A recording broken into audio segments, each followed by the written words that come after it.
Hey guys, tonight I'm going to explain to you how the Great Depression gets started.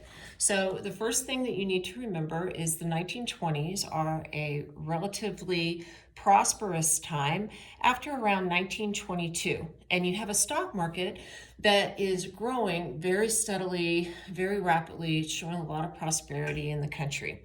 In fact, it just keeps going steadily up until 1929.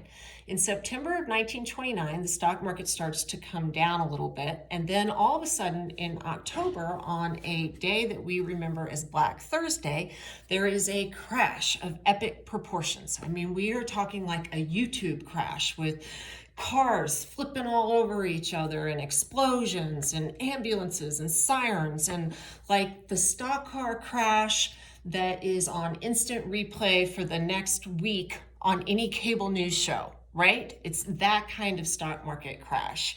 And this is going to be really bad. And why does it happen? There are several reasons why it happens, but just to kind of hone in on a couple, the stock market had become overvalued. This is because companies that were very good at manufacturing things were selling durable goods to Americans, and Americans love this. They were buying various appliances, for example, and the companies looked as if they were just going to grow. But this is the thing. How many times do you go out and buy a refrigerator? Only every so often, right? I think I bought 5 in my entire lifetime. So what happens is markets become saturated. You don't buy a refrigerator every other day. So your company can't continue to grow if everyone has a refrigerator.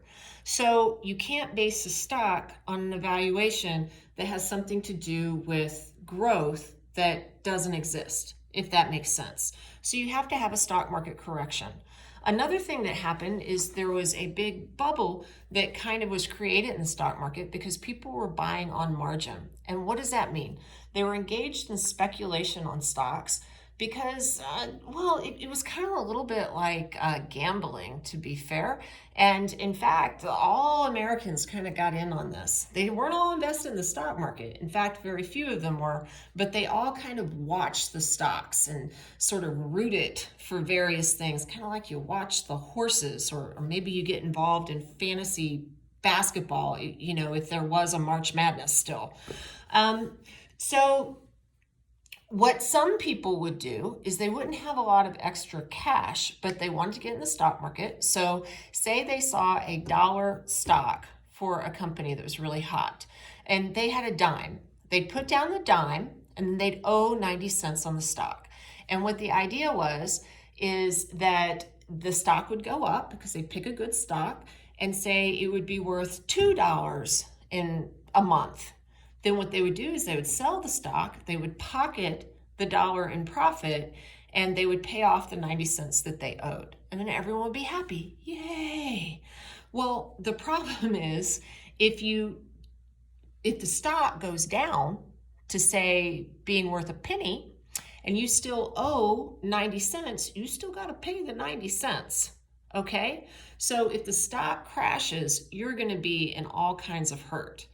And that's going to be a problem for you. But the other thing is, if you have people who are throwing money at stocks, money that they're just borrowing, it creates a sense of demand for the stock that is artificial and creates an artificial bubble. And that bubble burst in October of 1929 because stocks became overvalued.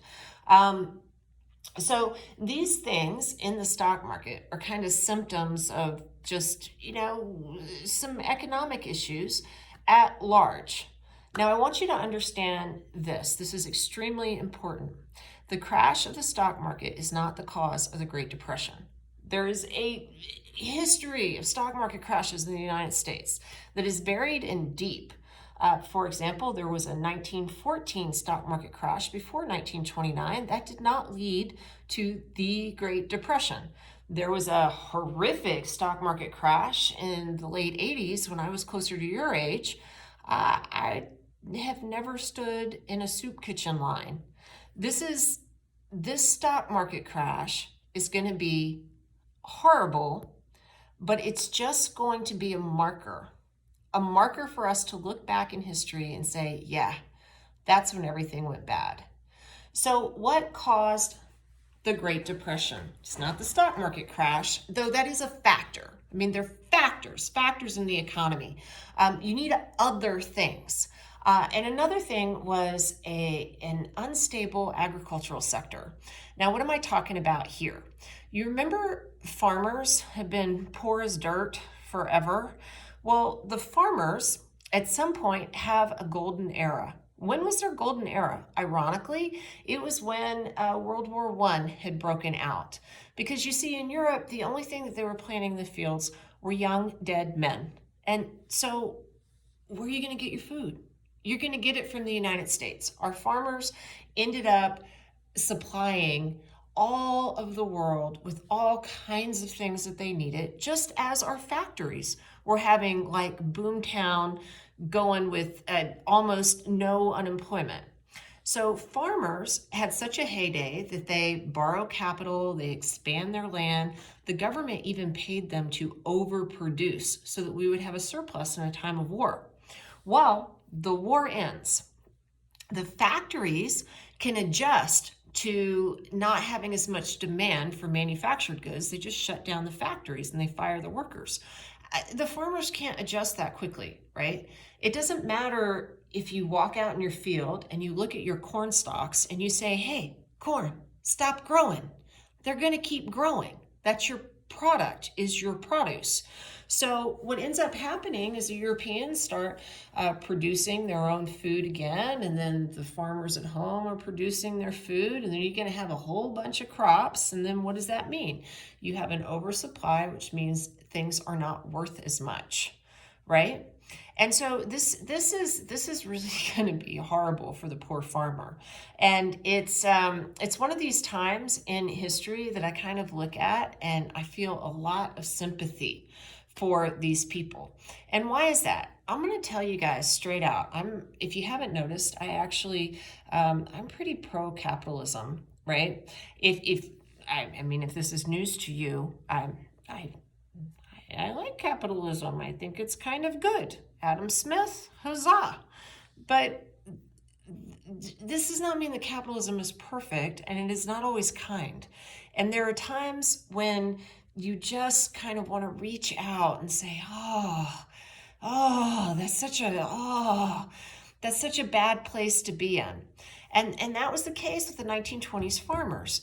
Because what do you do when you are in a bad situation with work and you've dug yourself a financial hole? You're going to work harder, right? You're going to pull up your bootstraps and you're going to go to work. Well, if you go to work as a farmer, if you're pulling up your bootstraps, what you do is you create more goods in your fields. And the more that you have, the worse your situation is, because the less the things that you're growing are worth. And there are not going to be a lot of escape routes for you either, because it's not like you can sell your farm. Why can't you sell your farm? No one can make money off of the land that they would be buying from you. So being a farmer in the 1920s is going to make you grumpy. That's probably that whole rural crowd. They're having it really hard. They can't even drink, because of prohibition. So we have a very unstable agricultural sector, and that's going to play into the Great Depression. So far, we've had issues that played into a stock market crash, and we have the agricultural sector unstable.